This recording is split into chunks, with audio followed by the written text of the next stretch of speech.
Hi friends, అందరూ బాగున్నారా? నేను మీ సాటి మహిళ. నేను బాగున్నాను ఫ్రెండ్స్. మీరందరూ బాగుండాలని దేవుణ్ణి కోరుకుంటున్నాను. నాకు ఇదివరకు సపోర్ట్ చేసిన ప్రతి ఒక్కరికి ధన్యవాదాలు చెప్పుకుంటున్నాను. ప్లీజ్ దయచేసి నా వీడియో లాస్ట్ వరకు చూసి చిన్న కామెంట్ తెలుగులో పెట్టండి.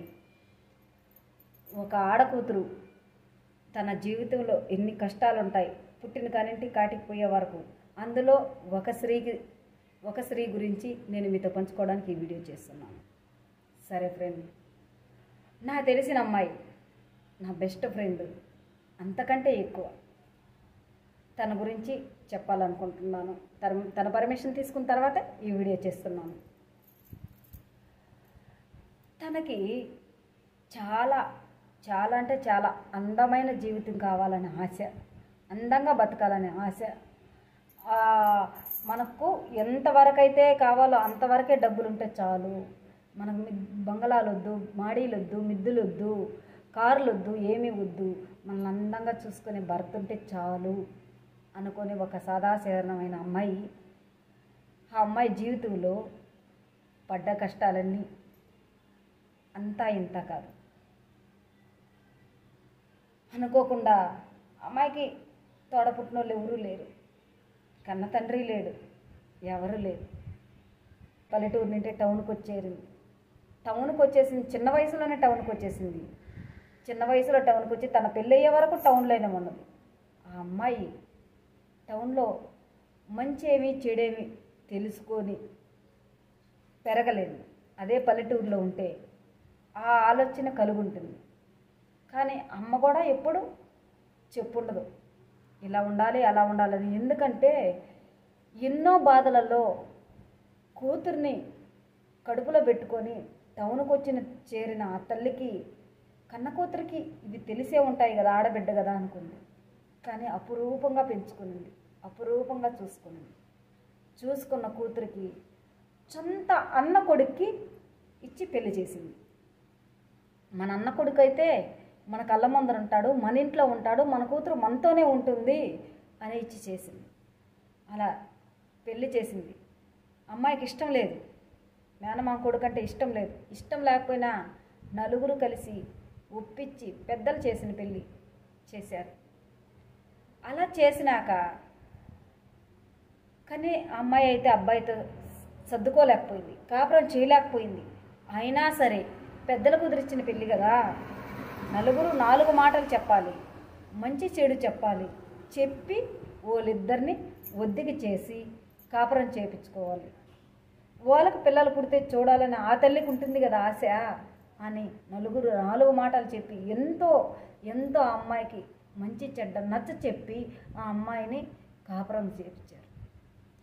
కానీ ఆ అమ్మాయికి మంచి చెడ్డ చెప్పడం వల్ల అర్థమయ్యి ఆ అబ్బాయితో కాపురం చేసి 2 పిల్లలు కనింది. 2 పిల్లలు రత్నాలు లాంటి పిల్లలు కనింది.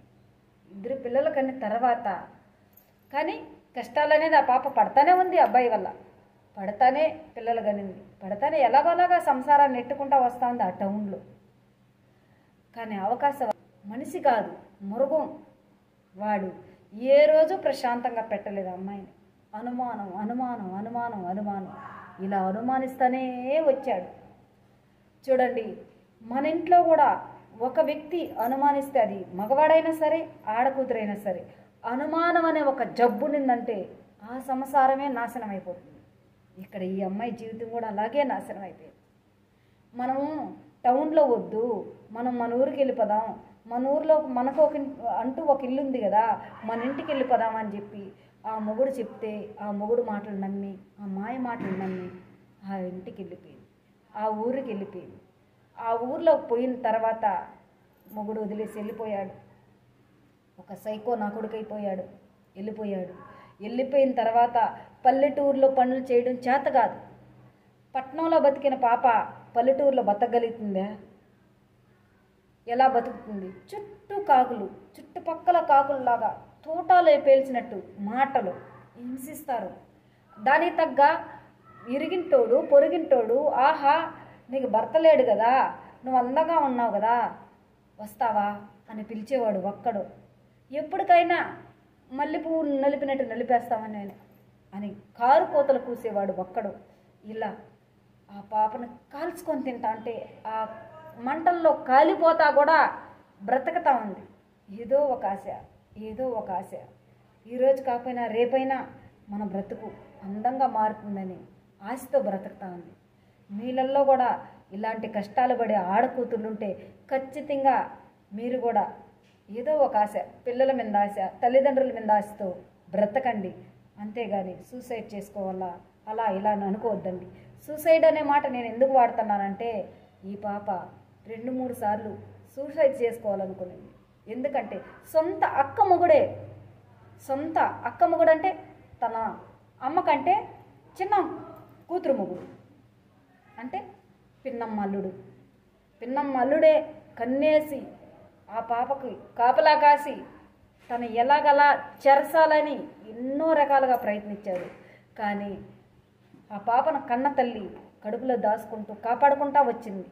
ఎంతకాలమని కాపాడగలుగుతాం, ఎంతకాలమని దాచుకోగలుగుతాం? భయం, ప్రతి సెకండ్ భయపడతానే బ్రతుకుతున్నారు. కాటేయాలనుకున్న పాము ఏ రూపంలోన్నా కాటేస్తుంది. కానీ దానికి చిక్కకుండా మనం దాటుకోవాలా, లేదంటే దాన్ని చంపేయాలా. చంపగలిగే ధైర్యం మనకుందా? లేదు కదా. కాబట్టి దాని కంటపడకుండా ఆ కాటుకు మనం బలవ్వకుండా తప్పించుకోవాలని మళ్ళీ టౌన్కి వచ్చింది పనెత్తుక్కుంటా. ఆ పాపకు పని దొరకాలని మీరు నేను ప్రతి ఒక్కరూ మనస్ఫూర్తిగా దేవుని కోరుకున్నాం. ఈ వీడియో ప్రతి ఒక్కరు చూడండి. ఒక ఆడకూతురు కష్టాలు పడుతూ ఉంది. ప్రతి ఒక్క మగాళ్ళు ఒక పశువు ఉంటాడనేసి ఆ పాప నివసించే చుట్టుపక్కల వాళ్ళు నిరూపిస్తున్నారు. బంధువులు కాదు బంధువులని నిరూపిస్తున్నారు. అలాంటి వాళ్ళ మధ్యలో నుంచి బయట వచ్చిన ఆ బిడ్డ సురక్షితంగా క్షేమంగా ఉండాలని అందరం కోరుకున్నాం. Thank you.